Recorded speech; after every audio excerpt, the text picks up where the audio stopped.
আলহামদুলিল্লাহ, আলহামদুলিল্লাহ। আমি এই বাসায় আছি, খুব ভালো আছি, খুব সুখী আছি। আমার কোনো জিনিসের খাওয়ার কষ্ট নাই, কোনো জিনিসের অন্টটুরি নাই।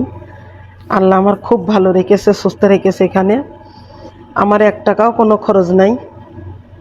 এখানে আমার বাজার ঘাট, তেল সাবান, কাপড় চোপড়, খাওয়া দাওয়া হচ্ছে গা সব এদের।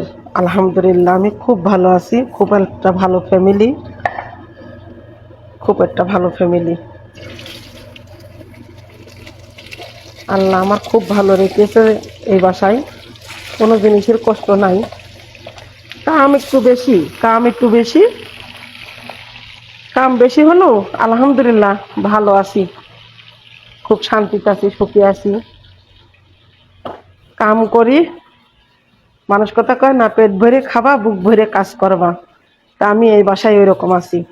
কাম প্রচুর, একটু টাইম পাই না কোনো সময়। সকাল 7টায় উঠি, আর এই যে ভূতের মতো খাটতে খাটতে খাটতে খাটতে রাত 2-3 বাজে যায়। সেই টাইমে আমি একটু সময় পাই।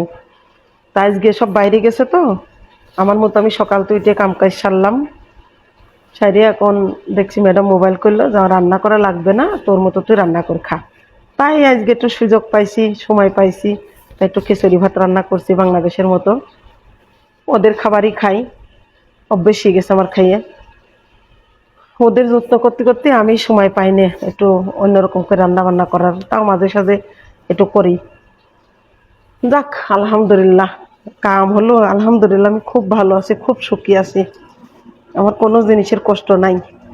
অন্য না পারা বাসা বাড়িতে কাজ করে, ভিডিও করে যে আমি খাওয়া পাই না, কষ্ট পাই, বেতন দেয় না, কত কষ্টে আছে। দোয়া করি সে আপারাও যেন ভালো থাকে, সুস্থ থাকে আমার মতো।